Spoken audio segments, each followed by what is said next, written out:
এটা একটা মানে নাটক চলছে এক ধরনের। তো যাই হোক, আমি এই নাটকে যেতে চাই না। আমি শুধু আপনাকে জানতে চাইছি, আপনার ছেলের কাছে কি কোনো অস্ত্র শস্ত্র, ছুরি, কাঁচি, বন্দুক ইত্যাদি কিছু ছিল?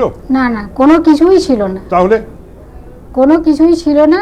তবে আমার ছেলে চড় মেরেছে, ভীষণ ঘৃণ্য কাজ করেছে। ভাবে আমার ছেলেটা অন্যায় করেছে।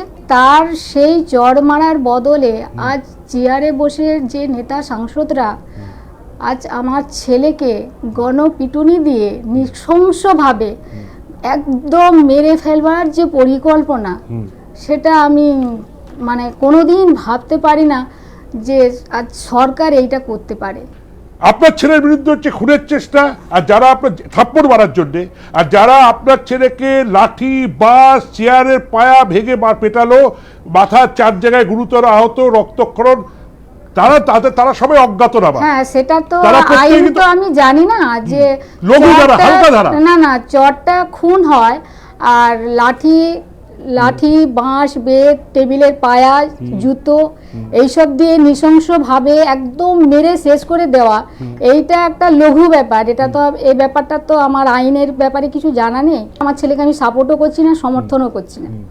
যেটা করেছে ভীষণ ভীষণ অন্যায় করেছে, কিন্তু তার পরিবর্তে যে এটা করেছে, সেটা পুলিশদের কাছে অনুরোধ করব যে আপনারা মিথ্যেটাকে না করে সত্যিটা আপনারা করুন। অভিযুক্ত গিয়ে একটা চড় মেরেছে, হ্যাঁ, যদি তার কাছে কোনো আগ্নেয়াস্ত্র বা ধারালো কোনো অস্ত্র না পাওয়া গিয়ে থাকে, তাহলে এই চড় মারা থেকে কি করে ধারণা করা গেল যে তিনি খুন করতে চেয়েছিলেন? অতএব অ্যাটেম্পট টু মার্ডার কি করে দিল সেটা আমি বুঝতে পারছি না। না, পুলিশ বলছে তৃণমূলের একজন যুব তৃণমূল কংগ্রেসের এক ব্লকের সভাপতি, তিনি কমপ্লেনে লিখেছেন যে অভিষেক বন্দ্যোপাধ্যায়কে খুন করার চেষ্টা করা হচ্ছিল, আমরা অ্যাটেম্পট টু মার্ডার কেস দিয়েছি। আইন কি বলে? অ্যাটেম্পট টু মার্ডার যদি অভিযোগে খুন করা হচ্ছিল বললে হবে না, যে বর্ণনা দিচ্ছে সেই বর্ণনা থেকে যে খুন করতে চেয়েছিল সেটা প্রকাশ পেতে হবে।